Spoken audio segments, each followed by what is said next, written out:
Hey guys, tonight we march, slowly, heavily, through a forest that smells like ash and moss, toward a battlefield that won't look like one until it's far too late. Your boots are soaked through before dawn.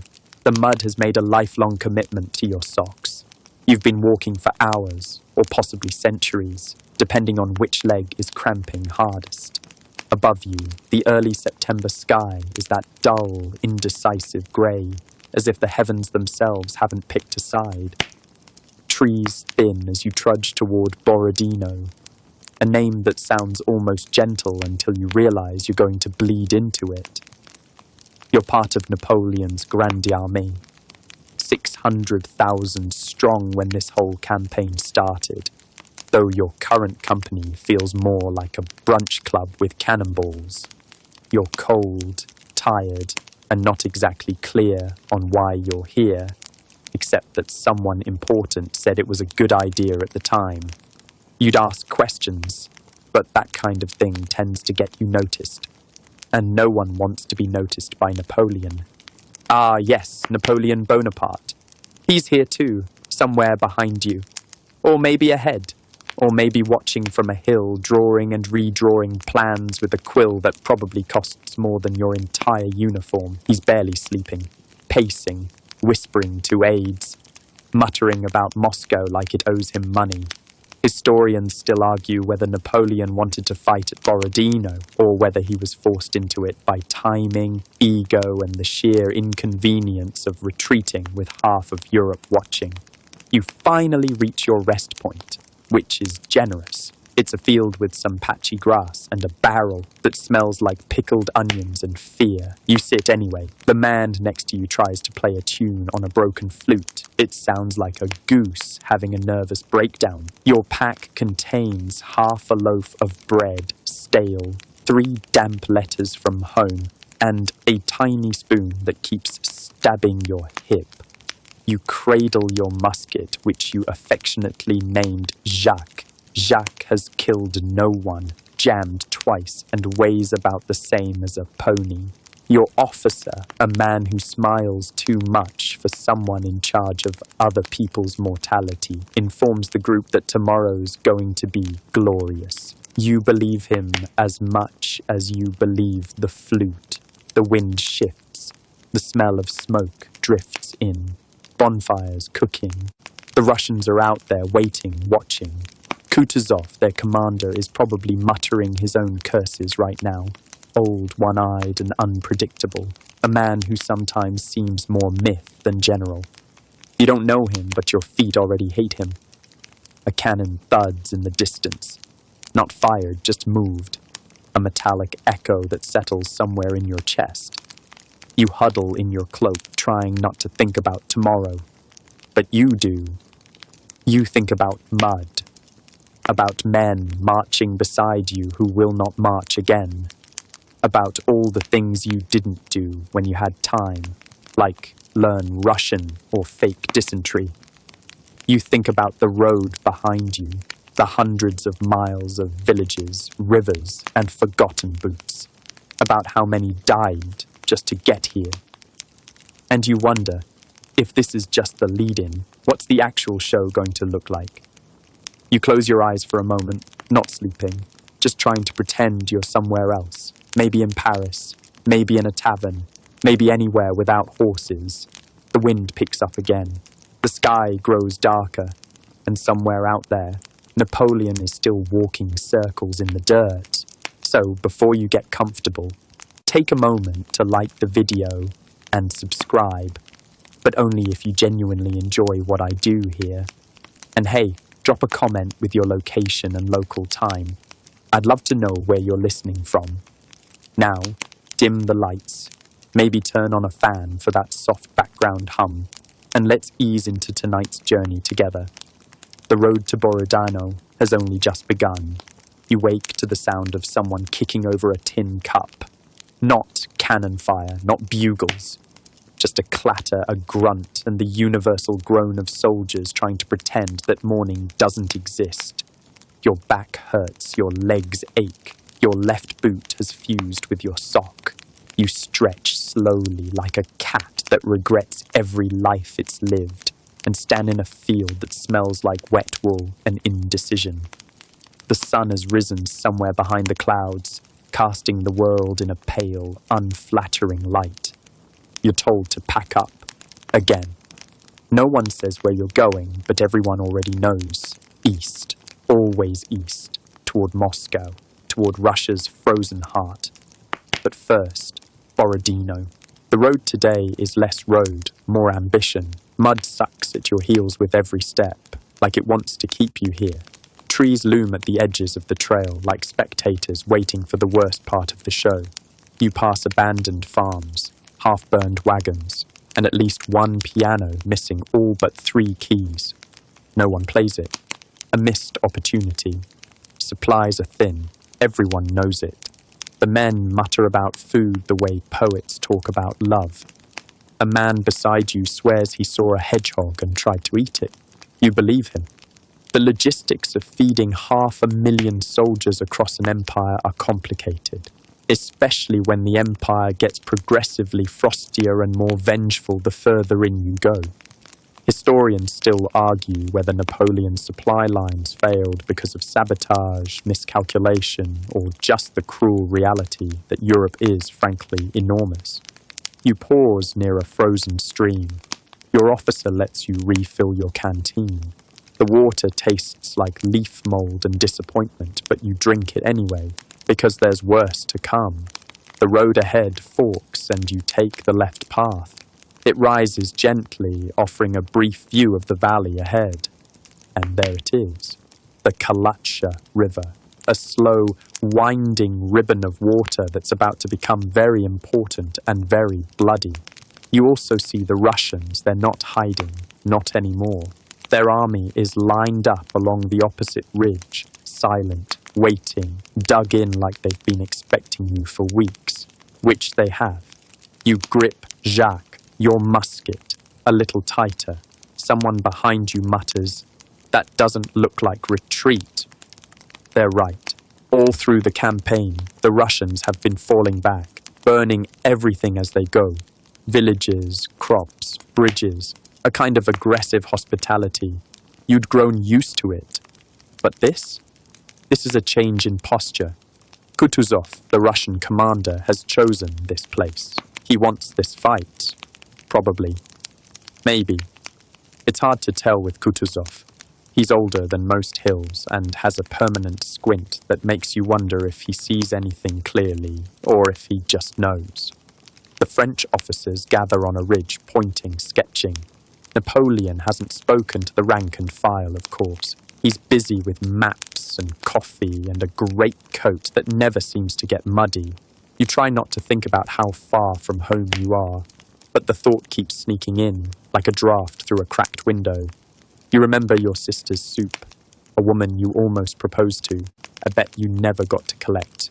Your feet keep moving. The ground gets rockier, drier. You're approaching Borodino now, or what's left of it.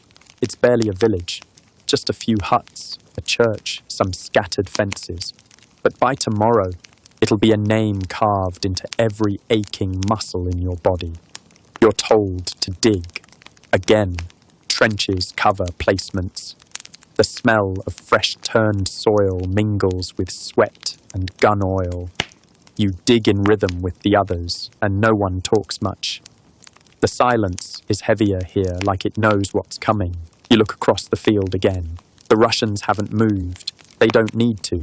They've got redoubts, fortified artillery positions, being built even faster than yours. You see a cloud of dust from wagons hauling timbers. You see cannon barrels being raised. You see flags snapping in the wind. This isn't a skirmish. This is the big one. Napoleon wanted a decisive battle, and Kutuzov may just give him one. Historians still argue whether the French emperor was hoping for a swift victory here, or if he knew deep down this would be the beginning of the unraveling. Either way, you're in it now. You toss another shovel of dirt aside and sit on your heels. You wonder, what does it take for 2 armies, thousands of men, to agree to a date and location where they'll all try to end each other? You don't have the answer, but tomorrow you'll be part of it. The night before, Borodino is not what you'd call restful. You lie in a shallow ditch lined with more roots than comfort, wrapped in a damp cloak that smells like every regret you've ever made. Around you, the army murmurs in low tones, boots thudding, shovels clinking. Occasional, nervous laughter from someone who's clearly pretending this is fine. The cannonballs are already stacked. Horses are tethered just out of range, snorting and shifting like they know what's coming. You swear one of them looks at you with pity. Someone singing, very softly. A soldier 2 rows down. It's a folk tune, French, about vineyards and women and a kind of happiness that feels like it belongs to someone else now. You hum along without meaning to. Then you hear Napoleon's voice. Not personally. You're not that important. But you hear it, echoing down from the hill where the command tent is pitched. Short bursts of sharp French, accompanied by paper rustling and the unmistakable sound of boots pacing on damp grass. He's at it again, plotting, redrawing, refining. The man's been up half the night studying maps of the Russian positions. According to rumour, and there's always rumour, he's had at least 3 different plans by now. One involved a feint, another a full frontal assault, and a third so complicated it required choreography. You try to sleep, you fail. At some point you check your gear for the 12th time. Jacques the musket still hates you. Your powder's a little damp. Your canteen has something floating in it. And your uniform smells like every stew ever made during a rainstorm. You manage an hour of unconsciousness. Maybe. Then dawn creeps in. Not like sunlight, but like a bad idea. The air is already thick with cannon smoke, even though no one's fired yet, just from the morning's prep. Gun crews moving into position, dragging heavy artillery into place. Horses whinny, men cough, and the ground, already softened by overnight drizzle, becomes one vast, unwilling sponge. Your sergeant yells your name. You line up, you breathe once, deeply, and you begin the march forward. Ahead, the Kalacha River cuts the land like a scar, slow, reflective, and slightly swollen from the week's rain. The French cross early, building makeshift bridges, and carefully not thinking about how rivers are often metaphors in bad omens. Borodino village lies just beyond, a tiny huddle of structures, mostly shattered already from advanced skirmishes. A church, some sheds, an empty bell tower that seems weirdly judgmental. The Russians are arrayed across the fields and hills beyond, with 3 large redoubts staring back at you like stone teeth. The most infamous is called the Raevsky Redoubt, also known as the Grand Redoubt. It's basically a glorified earthwork, reinforced with logs and filled with cannon that are already adjusting their aim. You're not even at the front lines, but you can feel the dread seeping backward like a cold draft. Historians still argue whether the Russians built the redoubts hastily or had planned them all along. Either way, they're ready now. Very ready. Kutuzov isn't visible, but his fingerprints are everywhere. The layout is defensive, layered, and coldly pragmatic, like he knew Napoleon would charge straight in, which of course Napoleon is preparing to do. You get your first real look at the battlefield. It's big, it's uneven, and it's about to be very loud. A drummer somewhere to your right starts beating time. You grip your musket. Jacques offers no encouragement. The first cannon fires. It's French, followed immediately by a dozen Russian answers. The ground shudders. Dirt erupts from the far hillside. Birds vanish. Trees shiver. You flinch like everyone else. Welcome to Borodino. It's only just begun. Kutuzov doesn't arrive at the front until nearly midday. By then, the battlefield is already coughing smoke like it's allergic to quiet. Cannon fire rolls over the hills every few seconds, deep, groaning percussion that rattles your ribs. If war is music, this part is definitely the bass drop. You've still barely moved, just advanced a little, then halted, then advanced again. You're in the middle ranks, far enough from the front to not die immediately, but close enough to see just how much you're not ready for any of this. Up on the Russian side, through gaps in the cannon haze, you finally spot him. Kutuzov. He rides in slowly, wrapped in furs despite the warmth. One eye squints out from under his hat. His horse is old, or at least slow, and doesn't seem thrilled about this whole battle thing. The soldiers around him part wordlessly, like he's not just a general but a spell. He doesn't wave. He doesn't shout. He just nods once, and everyone keeps digging. That's the strange part.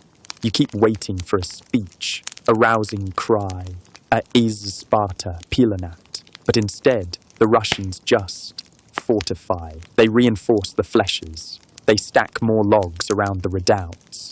They move cannons slowly and methodically, like they're setting up a backyard barbecue, not the most violent day of the Napoleonic Wars. Historians still argue whether Kutuzov truly believed he could win here, or whether he was simply playing for time, hoping to bloody the French so badly they'd be forced to crawl home. The French officers, meanwhile, are furiously gesturing at maps. You see Napoleon only briefly, distant on a low ridge. His coat gleams, and his silhouette looks tiny against the horizon.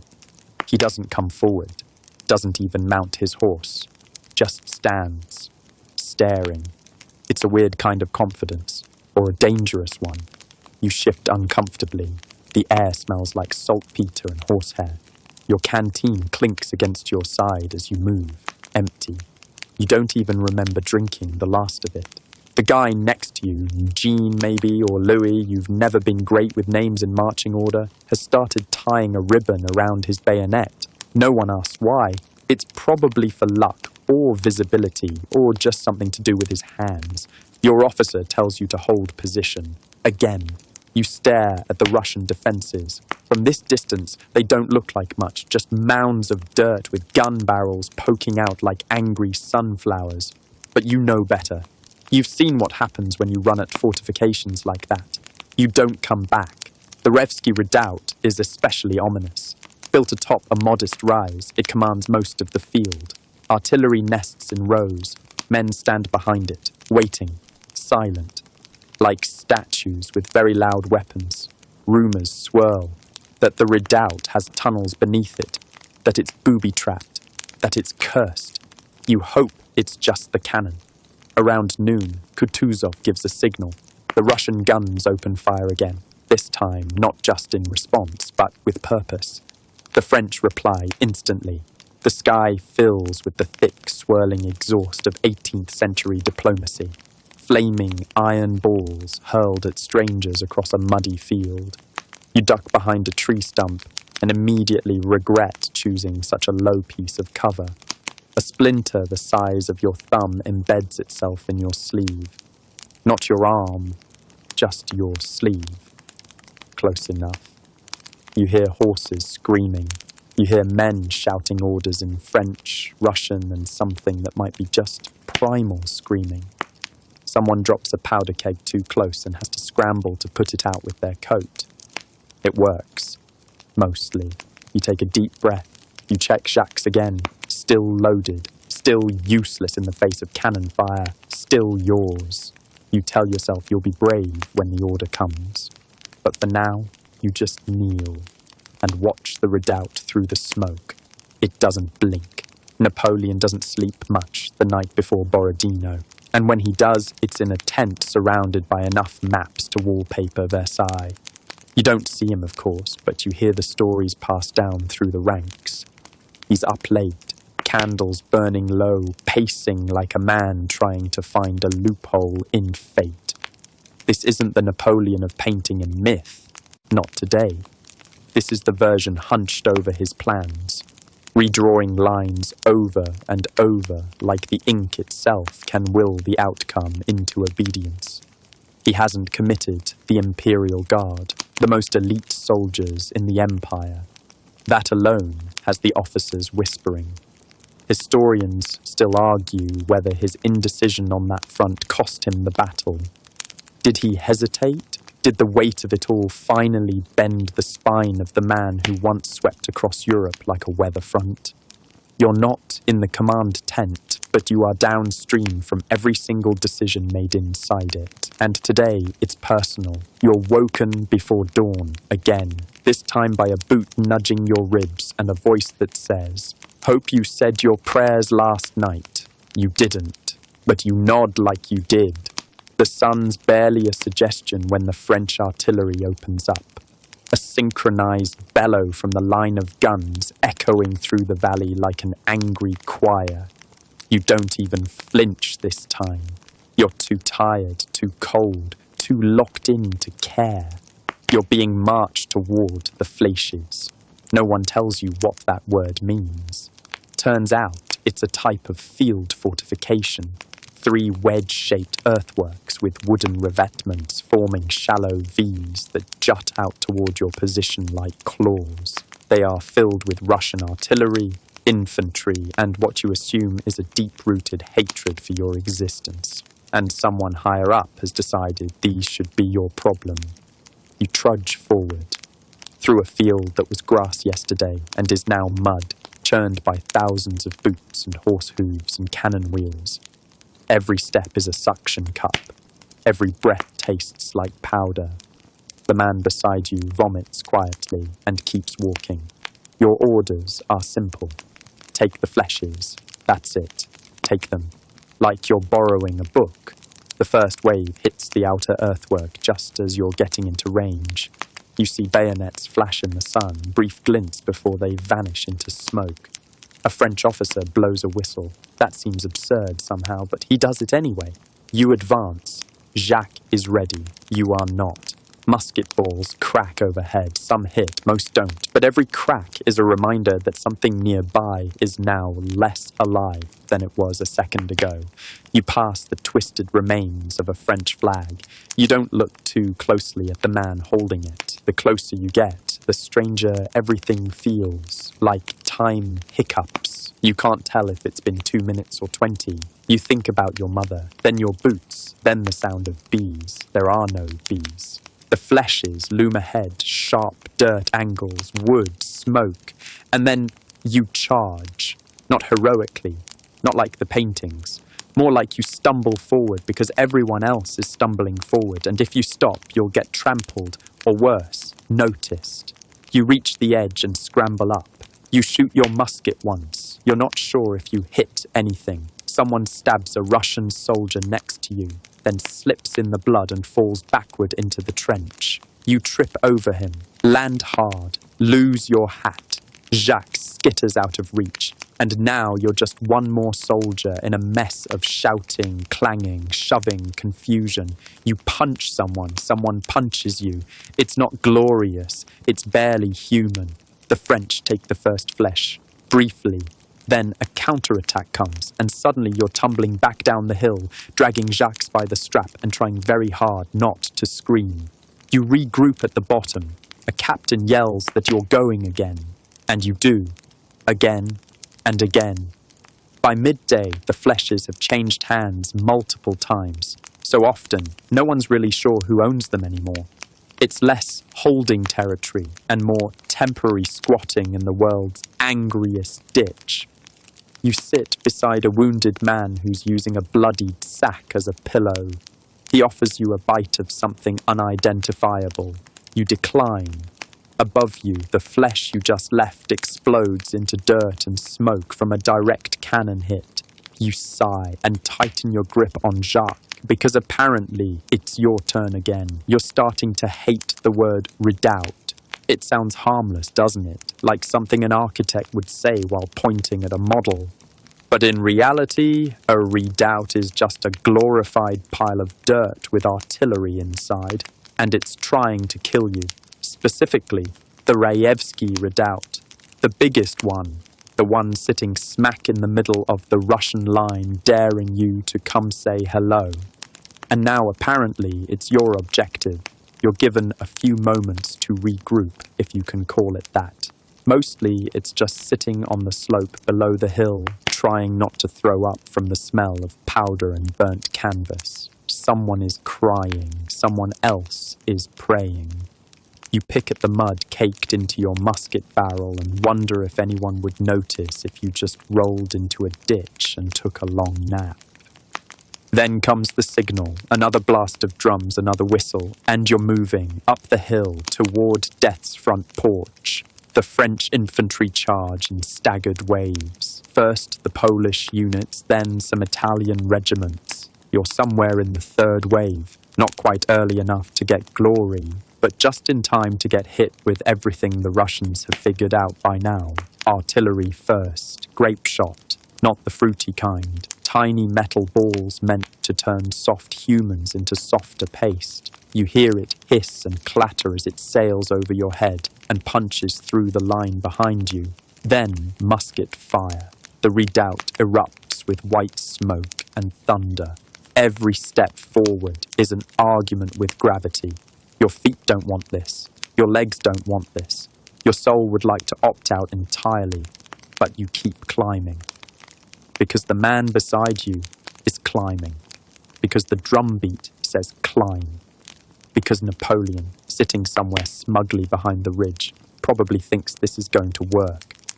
Historians still argue whether Napoleon underestimated how well defended the redoubt was, or if he just overestimated how expendable you all were. There's something very imperial about throwing thousands of men at a hill and hoping the hill gets tired. You make it to the lip of the redoubt. You see inside. It's chaos. Russian artillerymen screaming orders, horses stumbling through debris, cannons being swiveled by sheer willpower, and the infantry, grim, soot-covered men who look like they've already decided not to die today, and you're just getting in their way. You shoot. Once, maybe twice. You stab at something and feel it connect, then lose grip. Jacques is gone again. You're pushed from behind and tumble into the redoubt itself. There's no structure, no direction. It's not a battle so much as a tantrum. Hands grab, boots stomp.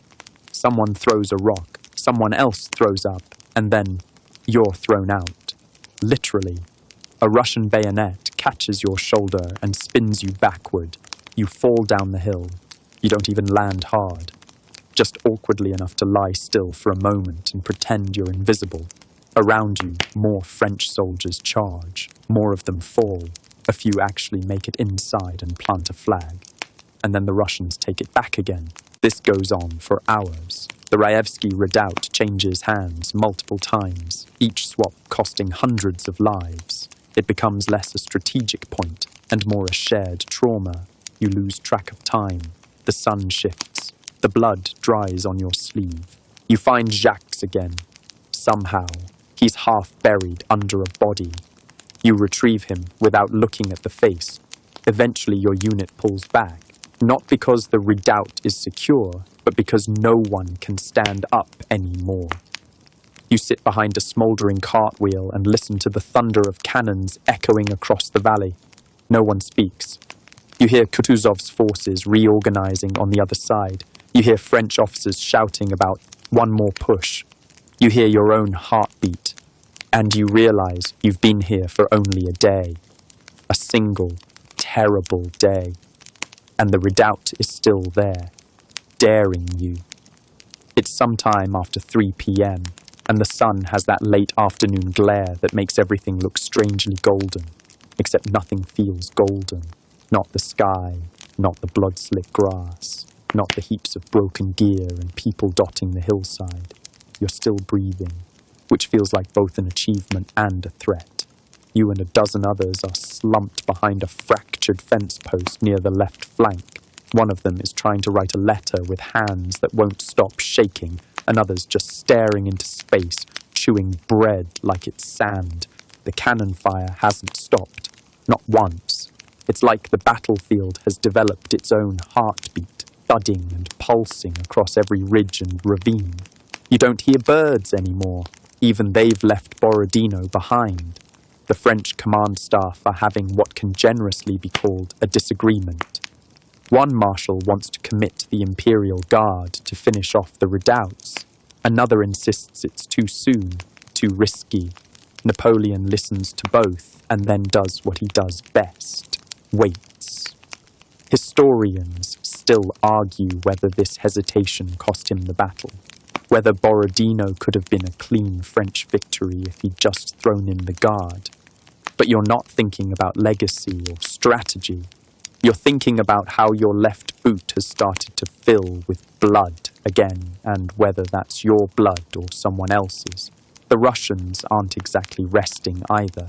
They've pulled back slightly in places, sure, but only to reform tighter lines, shifting reserves into place like pieces on a grim chessboard. They're not collapsing, they're coiling. Kutuzov, that one-eyed relic of past wars, is still on his horse somewhere back near Gorky village. He's said almost nothing all day, just nodded, grunted. Let his officers interpret the silence however they want. You imagine him now, sipping something bitter and thinking, "Good, let the French burn out." Your unit is called back into formation. You groan audibly. So does everyone else. But you rise. Like you're wired for this now. Like rest was just a phase. You're moving southward this time, toward Utitsa, a name that sounds like a sneeze but turns out to be a key part of the Russian left flank. The terrain there is a mess. Thick woods, scattered cottages, and marshy undergrowth that clutches at every step. You're not even sure what you're supposed to do. There's no clear redoubt to storm, just a general direction and a lot of shouting. You move through the trees like ghosts, wet, smelly ghosts with blisters and unresolved trauma. Suddenly, gunfire crackles from the underbrush. An ambush. Russian Jaegers, their elite light infantry, emerge like angry forest elves, green-coated, precise, and deeply unimpressed with your existence. You barely get a shot off before someone yells to fall back. Branches whip your face. Mud grabs your ankles. Someone near you screams, "They're behind us!" And they are. It's not a rout exactly, but it's definitely not a parade either. Eventually, reinforcements come. French and Polish troops pouring into the woods and pushing the Jaegers back. But the fighting is brutal, up close. Bayonets, fists, musket butts, none of it elegant. You end up in a clearing beside what used to be a pigsty and is now just charred timber. You drink from a rain barrel that tastes like ash. A man next to you says, "I think I killed a man with a shovel." No one reacts. You all just nod. That sounds about right for today. By early evening, the fighting around Utitsa has stabilized. Neither side gains much ground. The French hold a few more trees. The Russians hold a few more hills. But the line, like the rest of the day, is smudged and exhausted. You lean against a fence post, watching the smoke drift sideways across the field.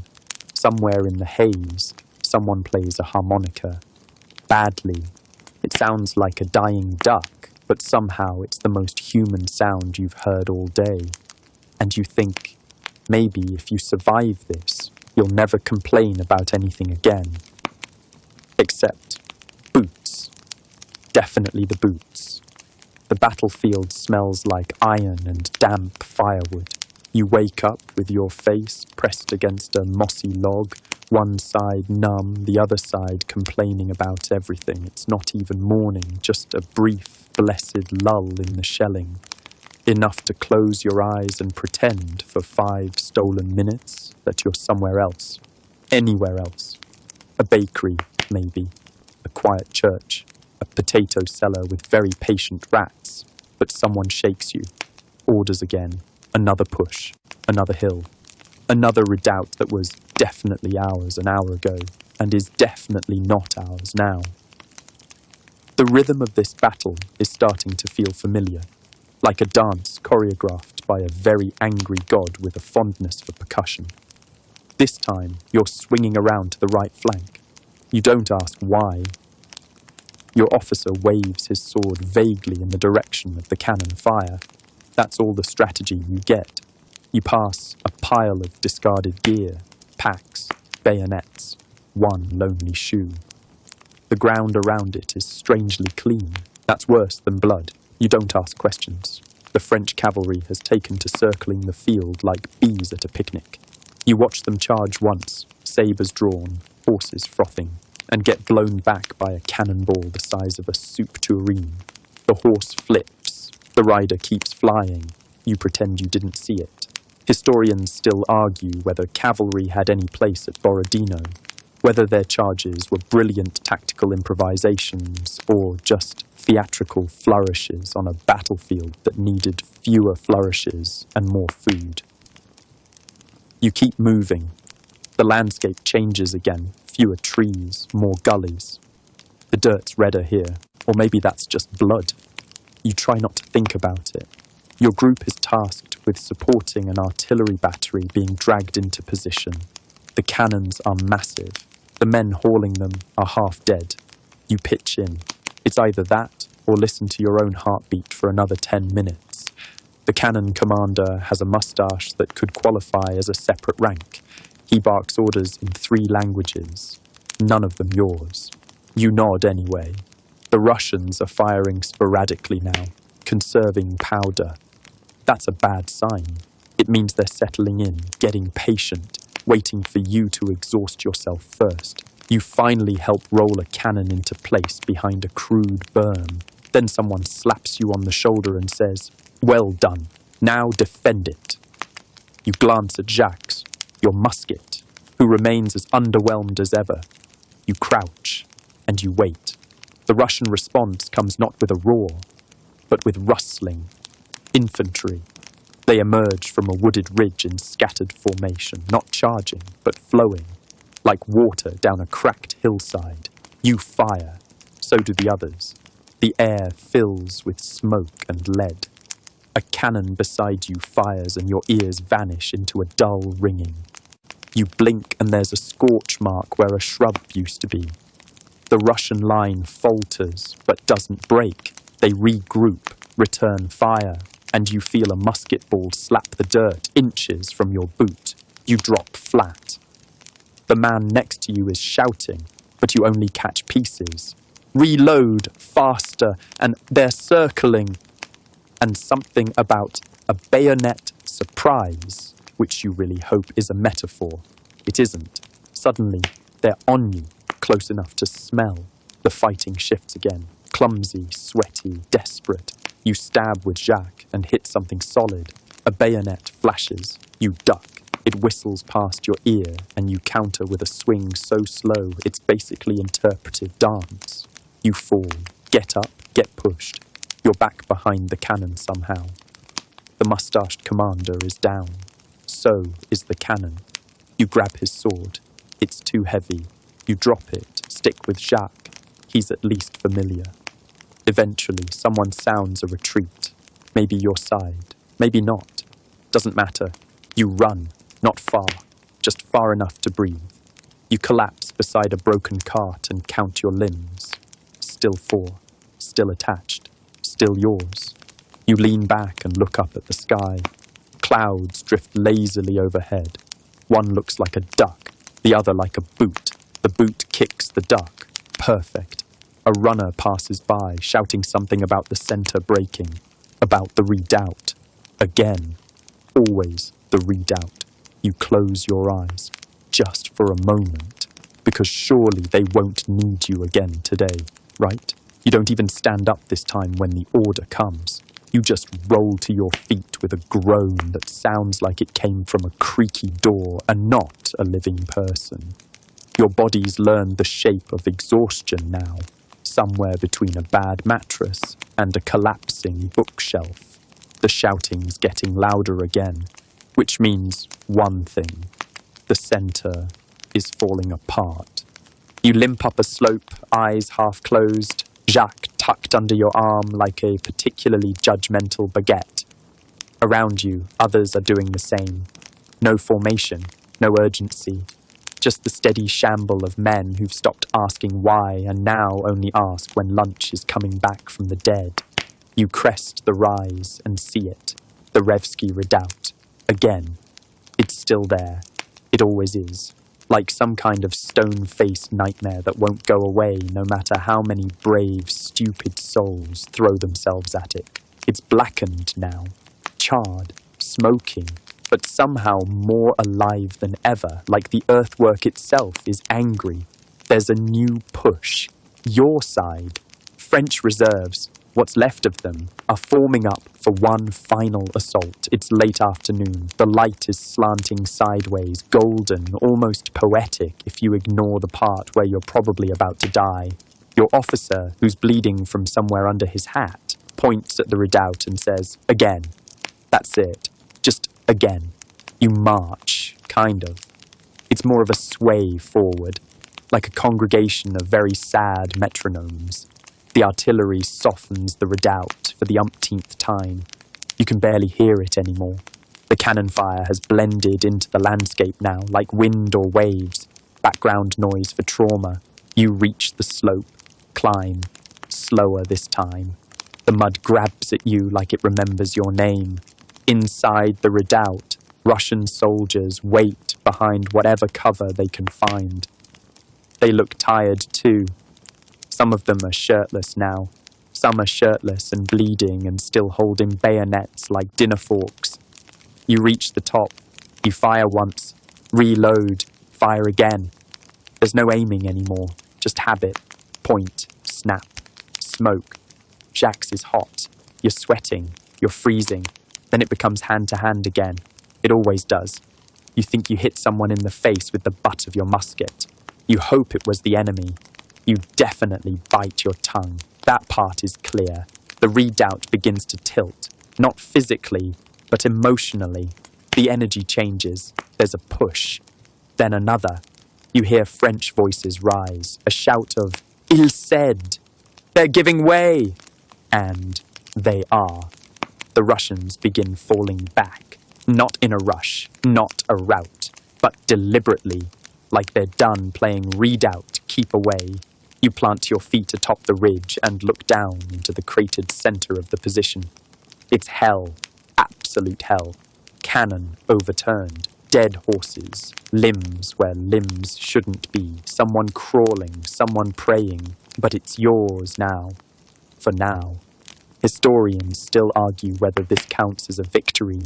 The French took the redoubt, technically, eventually, but the price was catastrophic, and the Russians didn't break. They just withdrew, neatly, efficiently, like a landlord changing locks on a room full of bleeding squatters. You're told to hold position.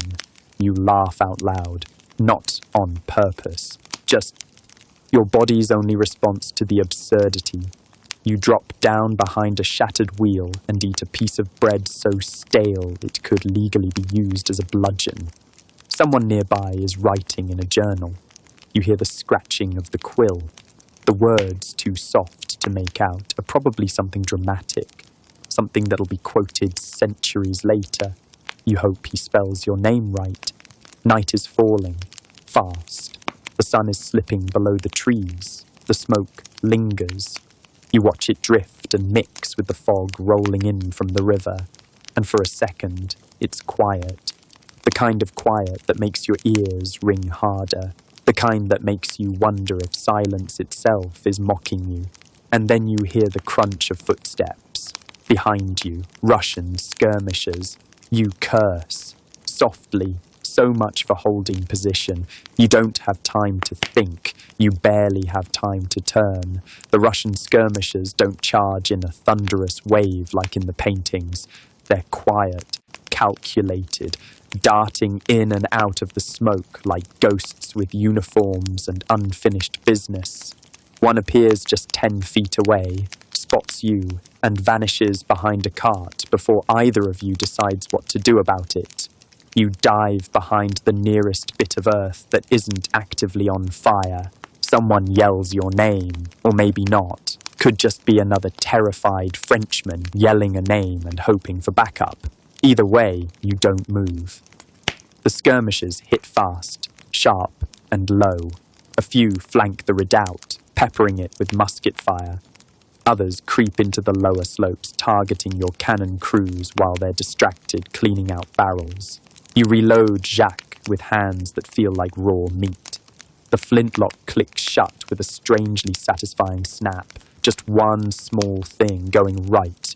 You wait. The ghost from behind the cart appears again. You fire. He goes down. Or ducks. You're not sure. Doesn't matter. You roll right, land in something sticky, and remind yourself not to look.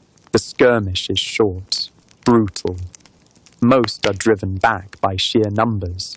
What little French reserves are left swarm the perimeter with bayonets fixed and very little patience.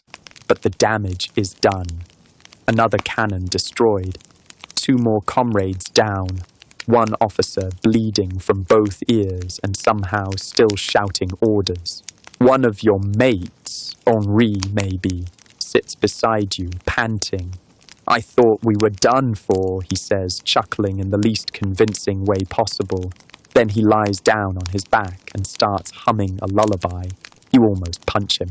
Instead, you watch the skirmishers vanish into the mist again. Historians still argue whether these late-day Russian tactics were meant to destabilize the French, or simply a last-ditch effort to reclaim the redoubt. Either way, they worked just enough to keep you awake and afraid. Your officer calls for a shift in the line. You move again, through wreckage that feels eerily familiar now. That broken wheel? You stepped on it earlier. That ripped banner? You tripped over it before lunch. That body with the boots half off? You recognize the boots, not the man, just the boots. The light fades. You check the sky, which is currently the same bruised color as your shins. Somewhere, a cannon misfires and you flinch like it's personal. Because it is now. The French forces stabilize the line as best they can. You're ordered to dig. It's a laughable command, really. The earth is half stone, half soaked in blood. But you scratch and scoop and scrape with a shovel that's lost half its handle. One guy uses his helmet. Another uses his hands. Trenches aren't elegant. They don't have to be. They just have to exist before the next wave comes. You overhear a grizzled captain muttering about a Russian withdrawal. They're done, he says. They've got nothing left. That sounds nice. You want to believe it. You even tell Jacques to believe it. But Jacques is just a musket. And frankly, he looks skeptical. Food is passed around, sort of. 1 dry biscuit, half a ladle of something that might once have been soup. Someone has wine, actual wine, and they guard it like a dragon sitting on a goblet of lukewarm sanity. You get none of it. So you chew the biscuit and pretend it doesn't taste like compressed sawdust. Darkness now. Full, deep, thick darkness. No moon, no stars. Just smoke and fog and shadows that move wrong. The moaning begins around midnight. Some of it is wounded men. Some of it is not. One sound from the woods doesn't even feel human. It echoes through the trees and makes your back clench tight like a startled cat. You don't sleep. No one does. You just sit, pressed against a wall of dirt. Jacques in your lap, eyes wide, mind spinning like a wheel with no axle. It's over, supposedly. The battle's done. The field belongs to the French, but it doesn't feel like a victory.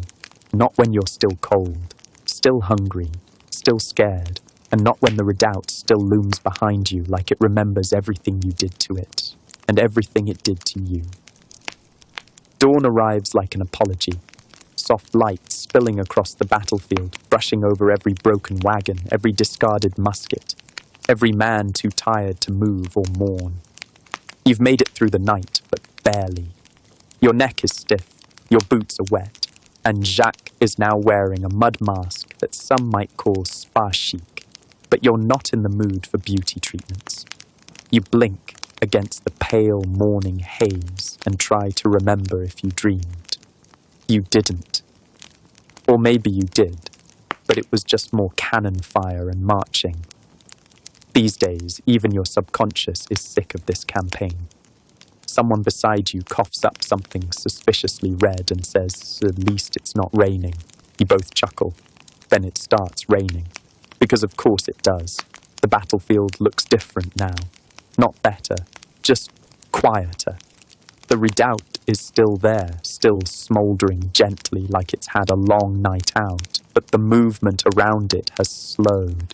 French troops shuffle through the wreckage with the deliberate steps of people who've seen too much. Some are searching for wounded, others for their packs. A few are just looking for something that makes sense. You do the same. You find a canteen, half full. It tastes like rust and maybe soup. You drink it anyway. Eventually, the whisper reaches your part of the line. The Russians have withdrawn. Not a retreat. Not officially. Just a quiet disappearance into the trees and mist, like theatre actors exiting stage left without waiting for applause. Kutuzov has pulled his army back toward Moscow, leaving the French in possession of the battlefield and all the horror that comes with it. Historians still argue whether Kutuzov intended to fall back all along, luring Napoleon further into Russia's endless sprawl. Some say it was strategy, others call it exhaustion dressed up as brilliance. Either way, he's gone. You stare across the field and realize what's missing. The sound, the drums, the shouting. The death chorus of thousands of men locked in one single brutal day of war. It's gone. Now there's only the soft patter of rain on canvas and the squelch of mud under heavy boots. You walk. Not because you're ordered to, but because standing still feels worse. The dead are everywhere. French uniforms, Russian ones, horses, men you recognize, men you don't. Some are laid out carefully, most aren't. One has a deck of cards still tucked in his shirt. Another has a boot missing and a look on his face like he was mid-joke. You feel nothing, and then you feel everything, all at once. So you keep walking. Napoleon arrives on the field later in the morning, his carriage rolling slowly past ruined caissons and burned flags. He dismounts and surveys the redoubt like a man inspecting a burned loaf of bread. Disappointed, but unwilling to admit fault. You watch from a distance as he walks the edge of the field. He doesn't speak much, just nods. His face is unreadable, a mask of calm over what is likely just exhaustion, calculation, and possibly indigestion. Someone says he's not smiling. That might be the most honest thing you've heard all week. You're told to help with clearing the field. A polite way of saying, move the dead. You do, slowly, carefully, with gloves, if you have them. Without, if you don't. There's no reverence, no ceremony, just necessity. The ground is soft and accepts everything. You pause now and then. Not for tears, you're out of those. Just to stretch, to breathe, to mutter a few curses under your breath. One officer insists on counting everything, bodies, weapons, buttons. He scribbles furiously into a ledger as though turning death into numbers will make it more manageable. It doesn't. By midday, the smell is unbearable. By afternoon, you stop noticing it. That's worse. And then the buzzards come, a few at first, then more, circling overhead like feathered accountants, calculating the cost of glory in neat circular routes. Someone throws a stone at one. It doesn't even flinch. You return to camp in the evening, boots heavy with clay and conscience. There's talk of pressing forward, toward Moscow. Of course there is. Because why stop now? You sit on a barrel and look down at your hands. They're blistered, calloused, filthy, and yet somehow still trembling. You pet Jacques, who's resting beside you. He's chipped now. The wood near the trigger is splintering, but he's still whole, unlike many. Another man sits beside you, doesn't say a word, just offers you a crust of bread. You take it. You don't thank him. You just chew slowly and look back toward the battlefield and wonder, was this worth it? Will anyone remember? Or will Borodino fade like the rest? Just another bloody but indecisive entry in a textbook. That night, no one sings. Usually, after a battle, even a bad one, someone tries. A tune, a prayer, a crude joke about cavalry trousers, something to reclaim a sliver of humanity. But Borodino has sucked the sound out of your bones. The only song tonight is the rain, tapping the canvas above your head like a bored drummer waiting for his cue. You lie on damp straw inside a half-collapsed tent, feet still in your boots, because removing them would mean acknowledging the state of your socks. Jacques rests beside you, his barrel cool, his trigger still somehow intact. You think about naming your other gear, maybe your spoon, your satchel, your left sock if it survives another week. Sleep comes in broken shards. 10 minutes here, 5 there. Each time you close your eyes, you see the redoubt, always the redoubt. It's like the battlefield installed a memory chip directly into your frontal lobe. By morning, the sky has cleared just enough to reveal a hazy horizon. Somewhere beyond it lies Moscow, glittering like a prize box at the end of a haunted carnival ride. The officers are already talking about the advance. Kutuzov's retreat has flung open the road to Moscow like a welcome mat stitched from scorched villages and abandoned boots. Napoleon sees it as a sign, a gift, maybe even destiny. You, however, see it for what it is, another long walk. The army reorganizes slowly like a spider with 3 legs. Units emerged, ranks shuffled, commanders replaced with whoever hasn't gone catatonic. You end up beside strangers who know your name and your shoe size, but not your face. There's a brief ceremony in the redoubt, medals handed out, commendations read, a drum roll from someone who can barely hold the sticks. Napoleon himself gives a speech, short, confident, vaguely theatrical. You hear maybe 5 words of it before your mind wanders to how nice soup would be. Historians still argue whether Napoleon meant to pursue the Russians immediately after Borodino or was forced into it by momentum and pride. Some claim he should have stopped, consolidated, fortified. Others insist Moscow was always the goal, no matter the cost. Either way, the wheels are turning. You start marching again 2 days later. The land between Borodino and Moscow is strange, quiet. Trees arch over muddy roads like judgmental relatives. Villages appear and disappear, some intact, most burnt, all abandoned. The signs of Russian withdrawal are everywhere. Scorched earth, destroyed food stores, bridges sabotaged just enough to be annoying, but not enough to stop you. It's like they're not just retreating, but erasing themselves as they go. In one village, you find a pig tied to a doorpost, alive. Very surprised to see you. You name him Auguste. You also eat him. No regrets. Supplies are getting tight. No surprise there. After Borodino, everything is tight. Shoes, rations, tempers. You tear your last shirt into bandages for a comrade and wrap your legs in rags. Someone offers to trade half a biscuit for a clean pair of socks. The offer stands unanswered for 2 days. You catch sight of Russian scouts a few times, figures on distant ridges, silhouettes against the morning fog. They never engage, just watch. It's unnerving, like they're waiting for something. One night, a wagon catches fire. No one knows how, or cares. It burns quietly as men gather around it like moths too tired to flutter. Another night, you help bury a drummer boy who never learned to shave. The only thing in his pack is a comb and a drawing of a goose.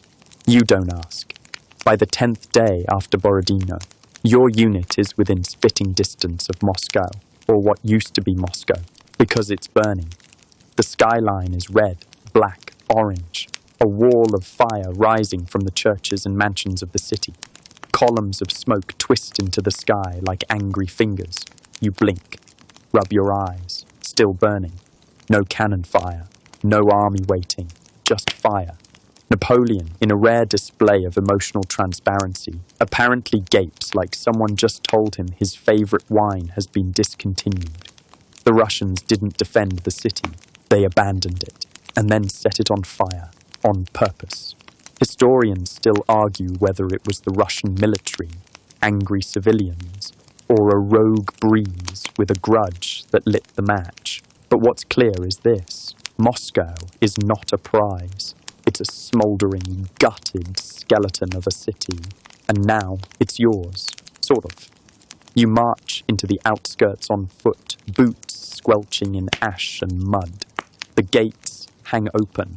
The streets are mostly empty, save for a few wide-eyed cats and one old woman selling onions from a cart that's also on fire. You find shelter in what might have once been a theatre, or a bathhouse. It's hard to tell under all the soot. You lean Jacques in a corner, sit on a scorched bench, and try not to think about how you're going to survive a Russian winter in a city that's already halfway to the afterlife. And you realize something. You survived Borodino. But that might have been the easy part. You spend your first night in Moscow, wrapped in a curtain that smells like fire and regret. The building you're squatting in used to be something grand, maybe a government office or a merchant's mansion. Now it's a skeleton with wallpaper. Someone scrawled, "Vive l'Empereur" on the wall in what you desperately hope is red wine. Outside, the city groans, not from people, from itself. Wood crackles in the rafters. Beams fall without warning.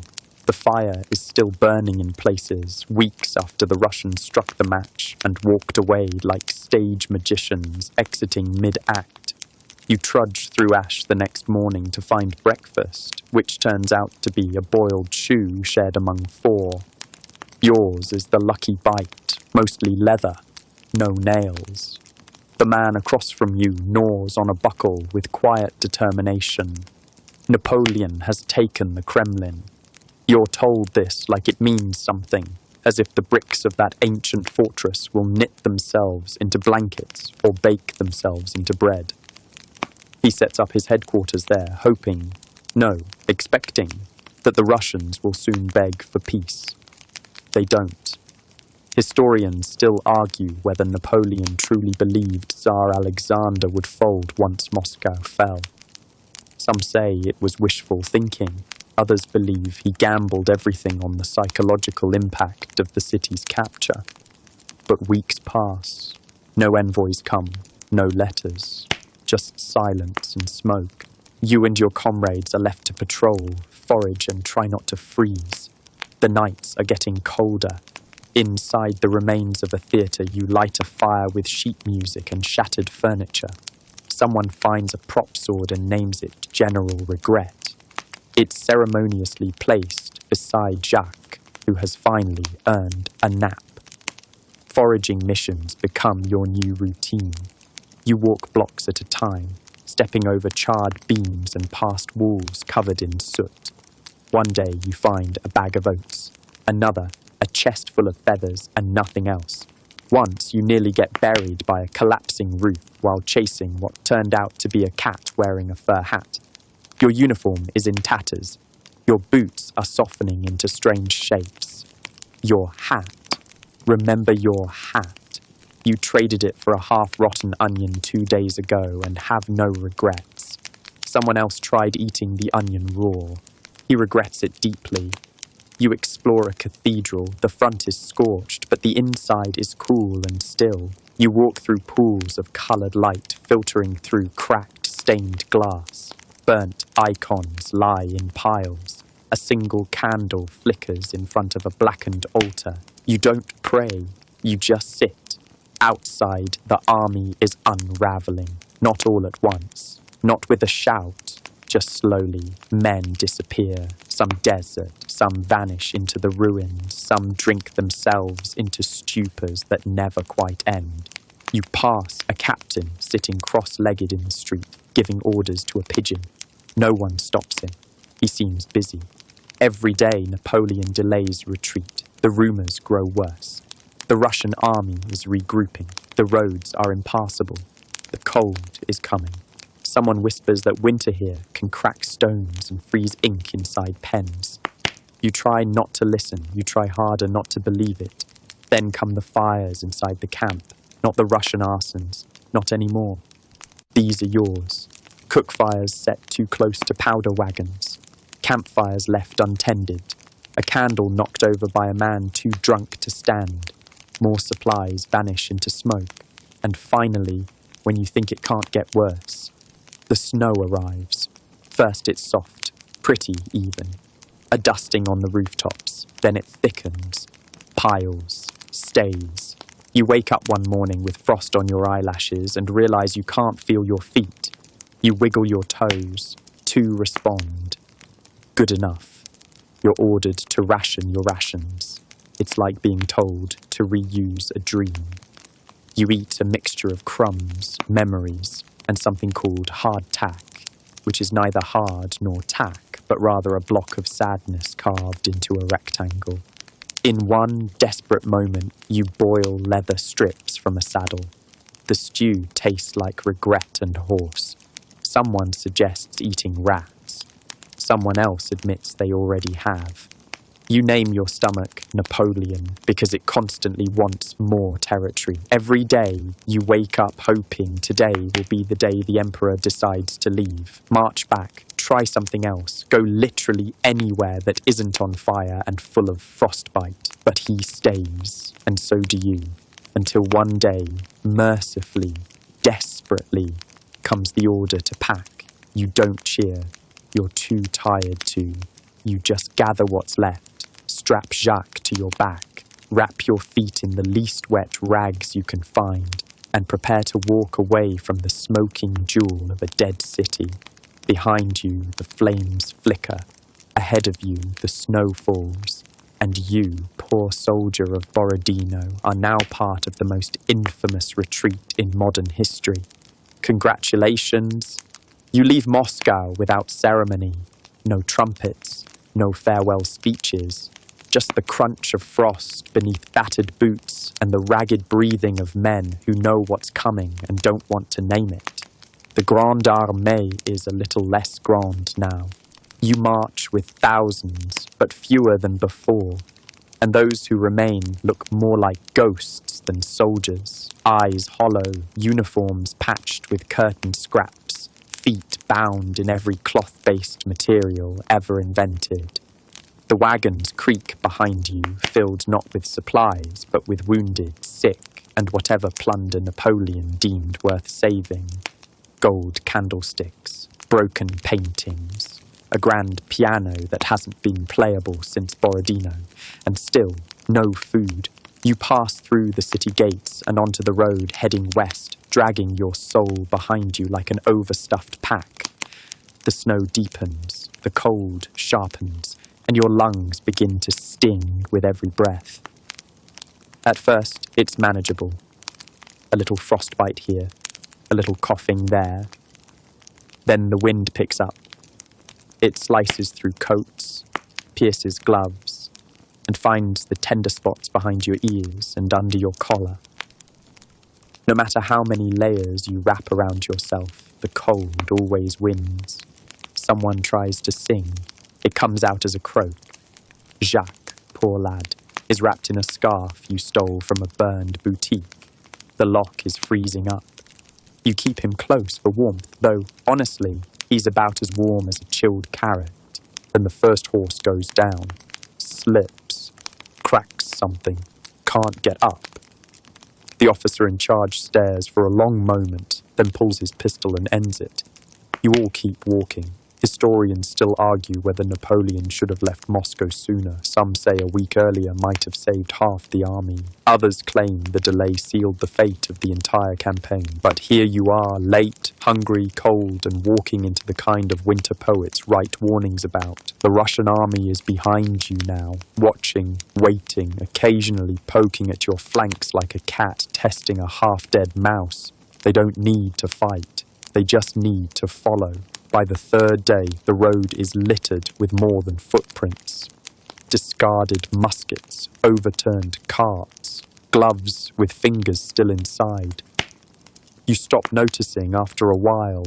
You're handed a piece of meat that may or may not be horse. You eat it without looking. You share a blanket with two men who have forgotten how to speak. One of them dreams loudly and kicks in his sleep. You don't have the strength to kick back. Every village you pass is ash. Every river is ice. Every forest is full of eyes you can't quite see. One night, you wake up to find someone trying to eat Jacques. Just the stock, he whispers apologetically, knife in hand, just a nibble. You take Jacques back and sleep sitting up, one eye open, one hand on the trigger. That's when the snowstorm hits.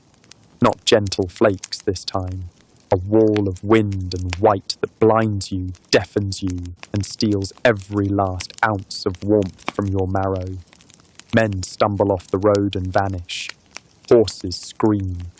A wagon flips. The canvas flaps like sails on a cursed ship. You grab a rope and hold on, because what else can you do? You march blindly for what might be hours or a century. When the wind finally eases, you find yourself sitting in a drift, boots frozen solid, Jack across your lap like a sleeping child. No one says anything. What's left of your unit huddles near the smouldering remains of a cart. Someone found a flask. You sip.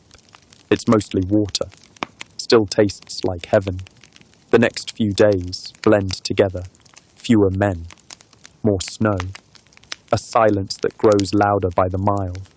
You pass a man sitting in the middle of the road, staring at his hands like they've just betrayed him. He doesn't move when you pass. He doesn't blink. You don't look back. And then the wolves come. They don't charge in cinematic packs. They trail behind, watching, following, waiting. Once, they take a fallen man from the edge of camp, quietly, efficiently. You only notice because his boots are left behind. You take one. Now you have mismatched boots. Fashion be damned. You finally catch wind of Napoleon's plan. He's aiming for Smolensk. A chance to regroup, resupply, retreat with dignity, if not with warmth. You're not sure Smolensk even exists anymore. It sounds like a fable.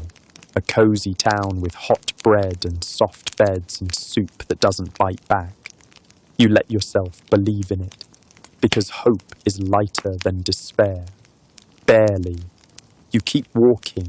The sun never shines. Your breath hangs in front of you like question marks you've stopped trying to answer.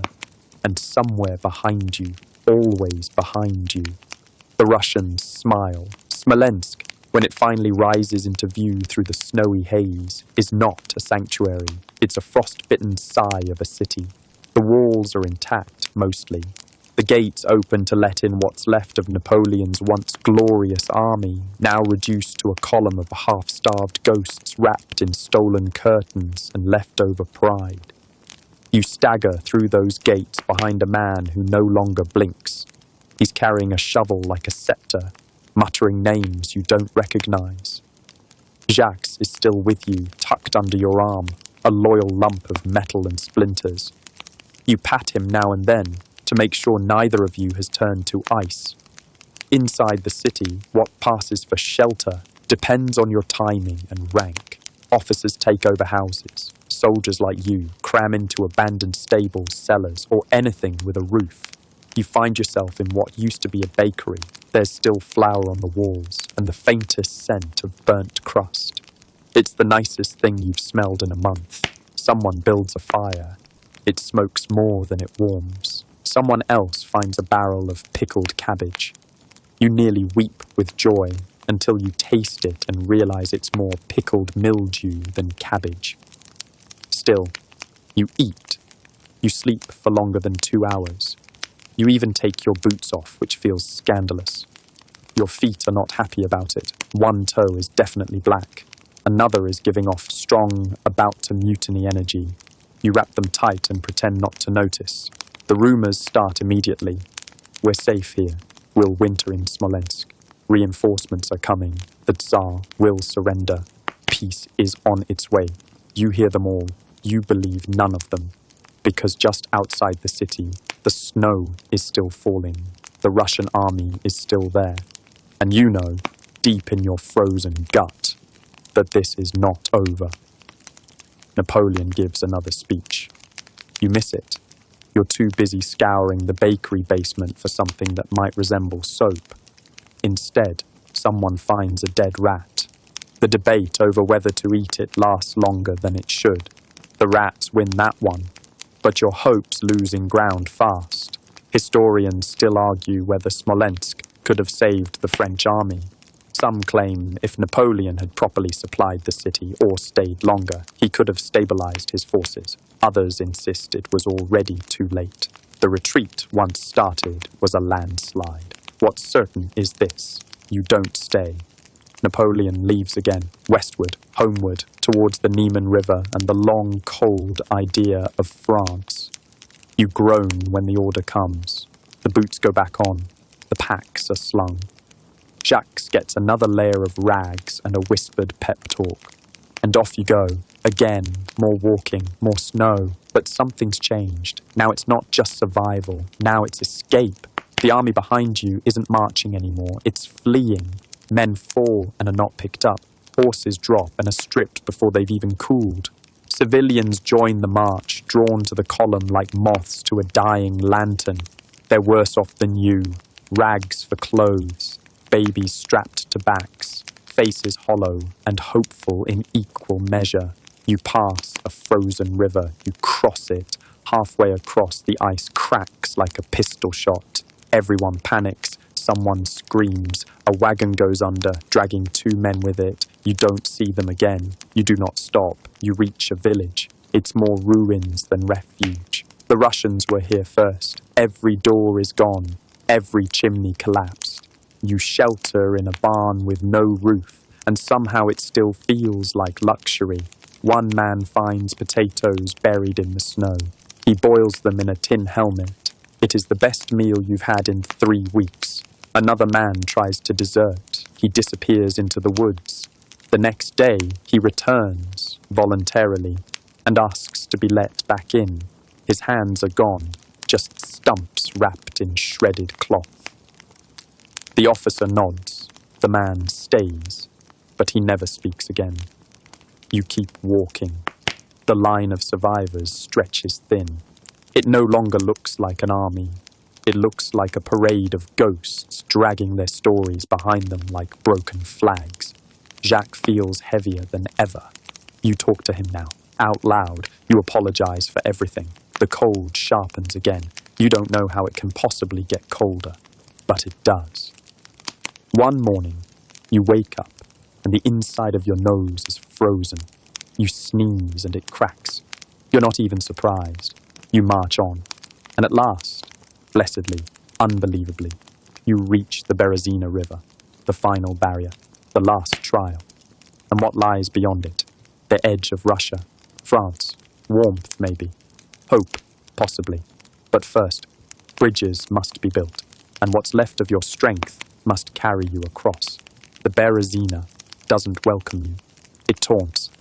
The river lies before you like a cruel punchline, half frozen, choked with broken ice, wide enough to feel impossible. The opposite bank glints in the winter light like something out of a fever dream. Salvation. If only your legs will carry you there. If only the river lets you pass. But the Russians are already closing in, from both sides. The army has been marching westward in tatters, dragging itself towards this crossing like a wounded animal. But here, at the Berezina, the chase ends. Behind you, General Chichagov's troops advance from the south. From the north, Wittgenstein bears down, and from the east, Kutuzov is still shadowing like a ghost with perfect timing. It's a trap. A cold, wet, no good, very bad kind of trap. Historians still argue whether Napoleon expected this ambush or if he underestimated just how quickly the Russians could close in. Some say he planned for a bridge and a speedy crossing. Others think he was gambling, again, on luck. Either way, when you arrive, there's no bridge, just frozen panic. You're immediately ordered to help build one. You, who haven't held a hammer in months. You, who can barely feel your own hands. You're given tools, or what passes for them. A frozen axe, a rusted spike. Wood is scavenged from wagons, old homes, anything flammable. Engineers arrive and start working with feverish intensity. They know they don't have long. They know they don't get a second chance. The first bridge is started before dawn. You help drive stakes into the ice, slipping with every blow, your arms screaming with effort. Someone falls into the river and vanishes before anyone can help. You all pretend you didn't see it. Jacques stays slung across your back like a sleeping child. You whisper to him, promising this is the last time. It has to be. You work all day, no food, barely any fire, just hammering, dragging, lifting, and watching, because the Russians are watching too. From across the bank you can see their dark uniforms, their cannons, their discipline. They're waiting, not charging, just letting the cold and the clock do their work.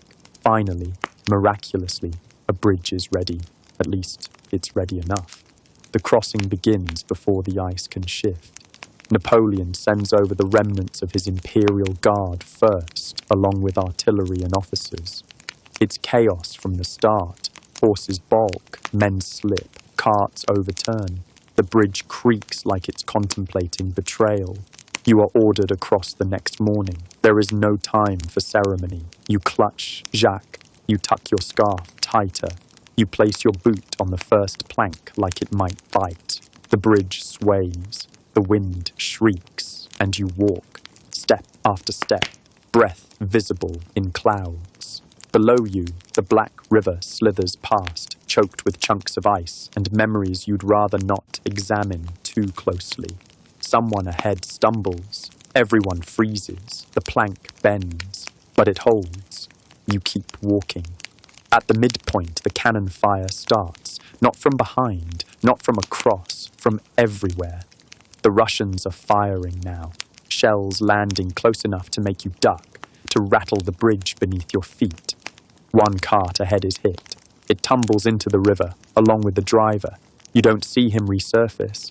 You do not stop, not because you're brave, because you cannot. Stopping means freezing, falling, being crushed under the wave of bodies behind you. The other side grows closer, slowly, painfully. Each plank a question mark, and then your boots hit snow again. The western bank. You made it. Jacques survived. Your fingers still number 10, but you can't feel them to confirm. You turn back. Behind you, the bridge groans under a surge of desperate men. The injured, the sick, the starving, civilians too, children, old women, stumbling priests, all shoving forward in one last bid for life. And then the second bridge breaks. You hear it snap like a bone. Screams, water, a thundering wave of panic. There's no going back now. The first bridge holds, just barely, until it doesn't. By evening, the French set it on fire. The Russians are close, too close.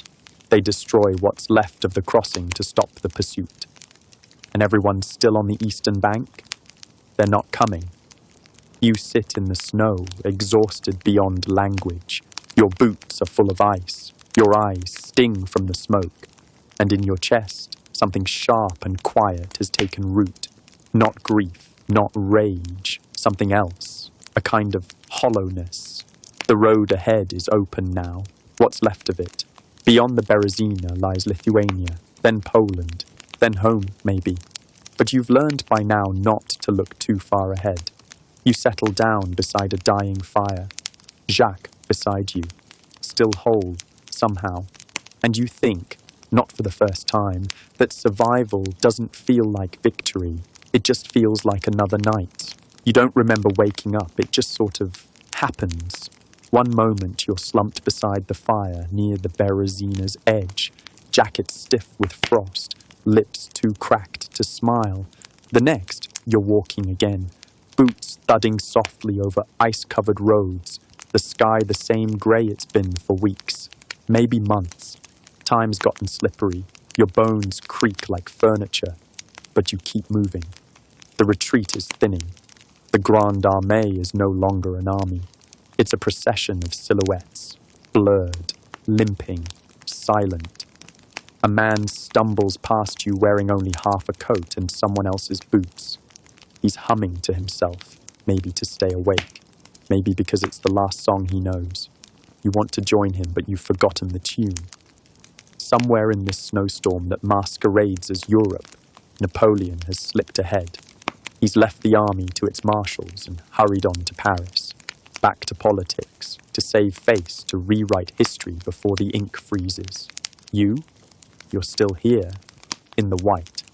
you pass a signpost that says Minsk, or at least it used to say that. Now, it's barely a splintered stick poking out of the drifts like a sarcastic finger. There's no food, no firewood, no more horses. When someone dies, no one speaks. They just reach down, gently pull off the boots or coat, and keep walking. It's not cruel, it's survival, and you all understand the rules now. You wrap Jacques tighter and whisper a joke to him, something about how at least he's not hungry. He doesn't laugh. Understandable. Historians still argue whether this leg of the retreat between the Berezina and the Niemen was the worst. Some say it was the cold, others the hunger. Others still argue it was the waiting that broke men, the hope that never delivered. But for you, it's the silence. It's louder than cannon fire. One day, you see a French eagle flag, flapping, tattered, still standing. You salute it without thinking. The man next to you weeps. He doesn't know why. Later, you trudge through a forest so quiet it feels like the trees are holding their breath. Snow falls in thick flakes. You wonder if it's always been falling or if this is just a very long dream. You remember summer, barely. You remember Borodino, vividly. There was smoke and shouting and the world ending in slow motion. And now there's this, a lull, a long grey exhale of a landscape. You find a ruined cabin and pile in with 6 others. You light a fire using buttons and pages torn from an old prayer book. The flames crackle politely. You all share half a biscuit and some lard, so rancid it's practically historical. No one complains, because now it's about distance. You count the miles like stitches in a wound. They're shrinking, slowly. A rumour spreads that the Niemen River is only days away. That crossing it means escape, not victory, not safety, just escape, and that sounds beautiful. You see more civilians on the road now, Polish farmers, desperate refugees, children dragging sleds full of rags. Some try to trade. Some just watch you pass like you're ghosts reenacting a tragedy they already know the ending to. You walk, and at some point you stop feeling cold, which is not great. You remember that from the stories, the warmth before the end. The cozy, sleepy temptation to lie down in the snow and just not be anymore. You slap yourself, hard, once, twice. A soldier sees you do it and nods approvingly. Respect. That night, the sky clears. For the first time in weeks, you see stars. You almost forget what they looked like. Cold little whispers of light blinking in their eternal indifference. You wonder if one of them is France. Probably not. Probably a cloud. Still, it's something. In the morning, the snow is softer. Or maybe your legs are just too numb to argue. And then, without fanfare, you cross into what used to be Prussia. No trumpet, no parade, no speeches. Just a faded sign nailed to a splintered tree. The man in front of you touches it and keeps walking. You do the same. Behind you, Russia sighs.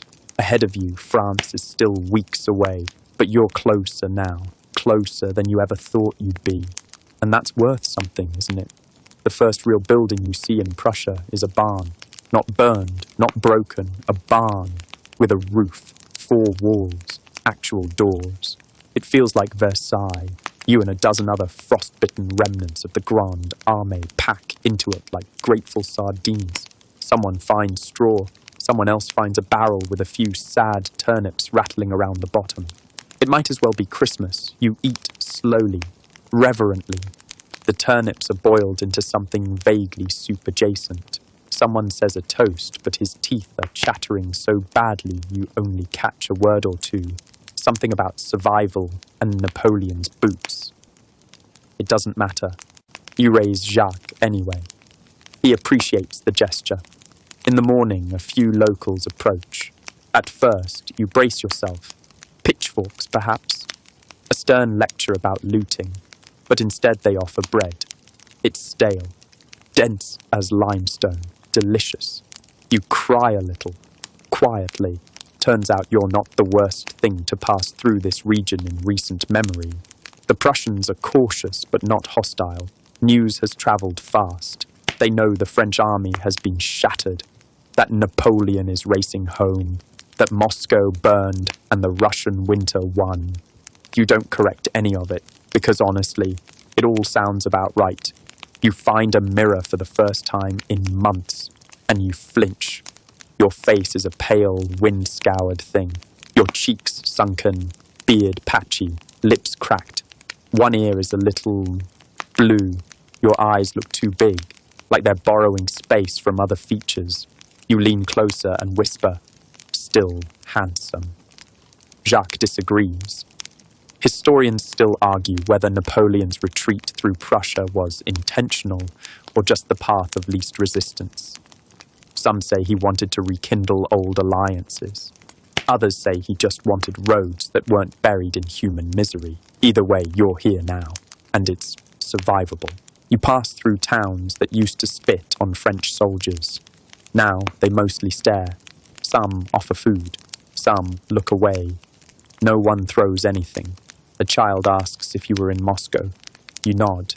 She asks if you saw fire. You nod again. She doesn't ask anything else. You rest more often now. It's still freezing, but not the kind of freeze that eats you from the inside. More like a consistent, manageable numbness. A reminder that yes, your feet are still there, but no, you may not feel them for a while. You dream of bread, not because you're hungry anymore, but because it represents something safe, something domestic, something not on fire or buried in snow. You pass a frozen pond. Men skate on it. Skate for fun. You blink like an owl. Are these civilians? Children? You forgot the world could still play. A farmer gives you a scrap of wool to wrap around your legs. He says something in broken French about losing a cousin at Austerlitz. You nod and thank him anyway. It's not a war anymore. It's just cold people trying not to be colder. You find a tavern, a real one, with 4 walls, actual chairs, and something vaguely alcoholic. You sip it and immediately regret the sensation, which is like swallowing a match dipped in vinegar.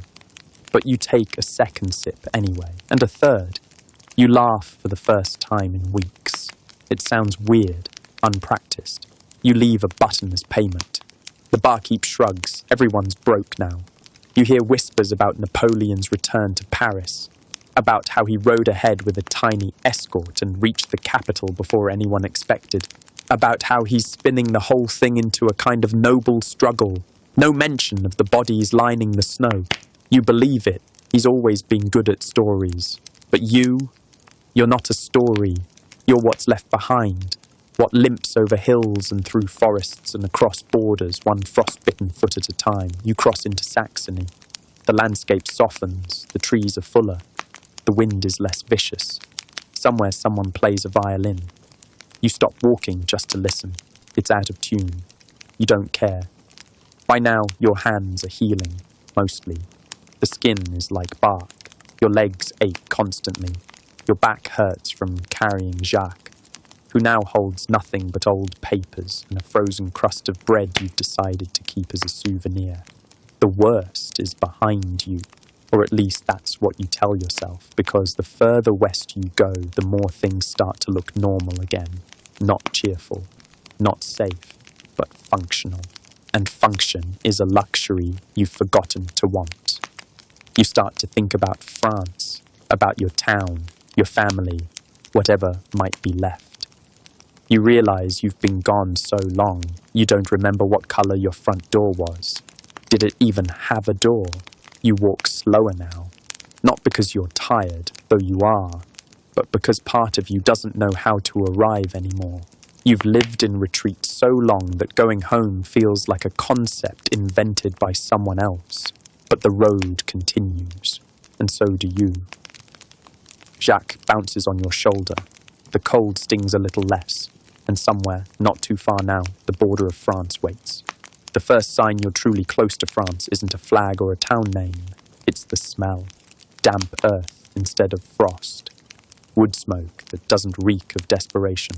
a faint whiff of manure, a surprisingly comforting scent after months of gunpowder, wet wool, and unwashed soldiers. You stop for a moment and breathe it in. It smells survivable.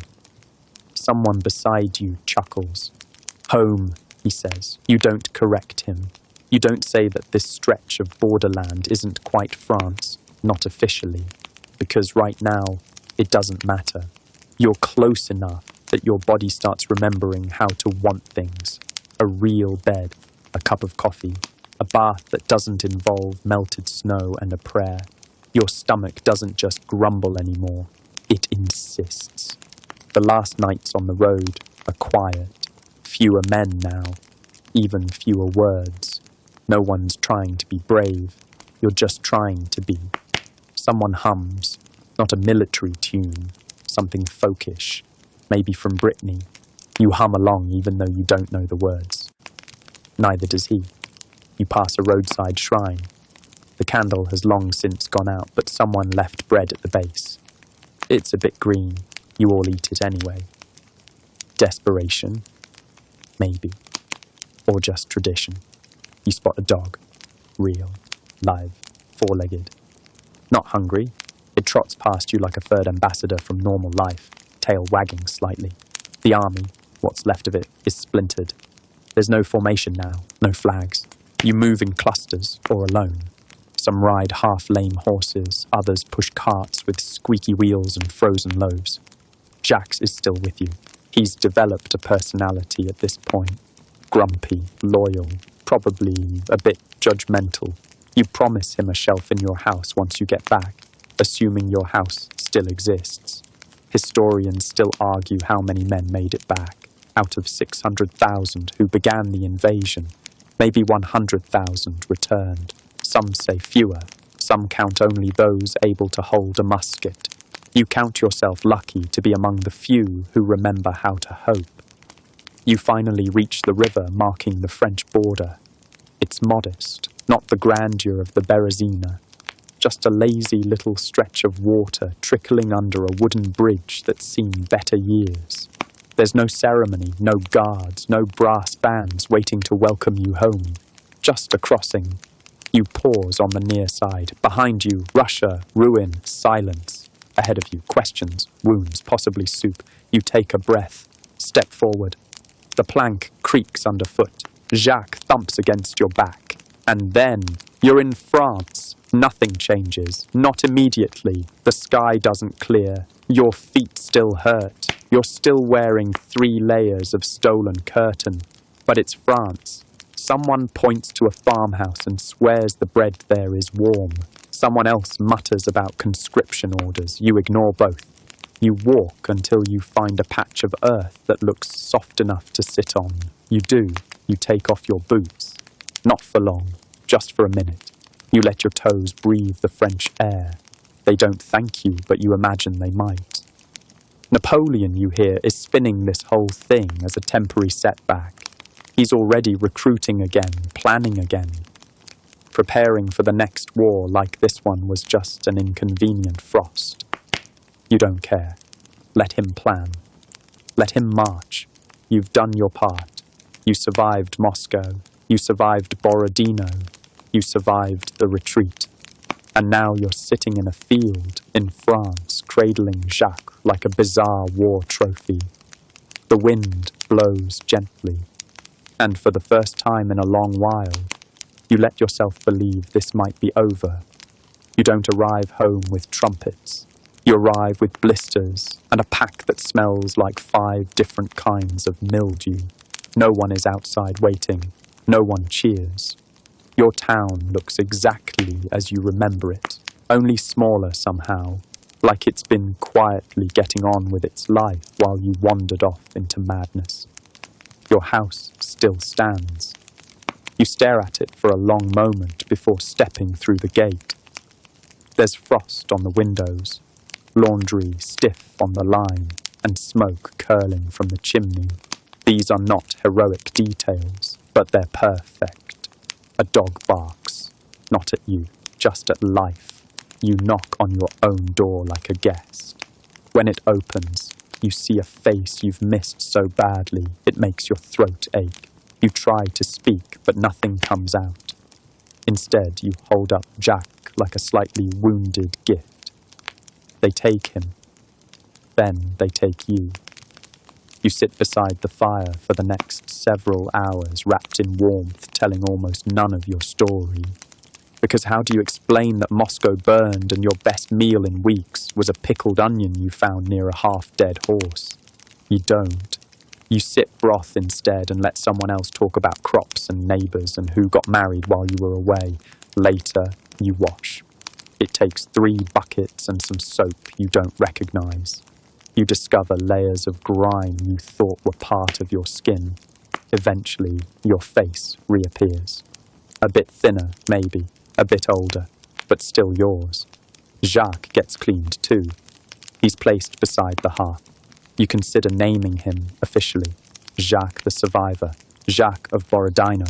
Jacques, please never let us do that again. Sleep comes differently now. Not like it did on the frozen roads, when exhaustion crashed into you like a wave. Now it tiptoes in. You lie in a real bed between sheets that smell faintly of lavender and whatever hope is made of. Your legs twitch. They miss the walking. Your ears ring with silence, too quiet almost. But the pillow is soft. The ceiling doesn't move. No one shouts orders. No cannons. No snow. Just warmth. Just home. Historians still argue whether the Battle of Borodino mattered. Tactically, it was a draw. Strategically, it opened the road to Moscow.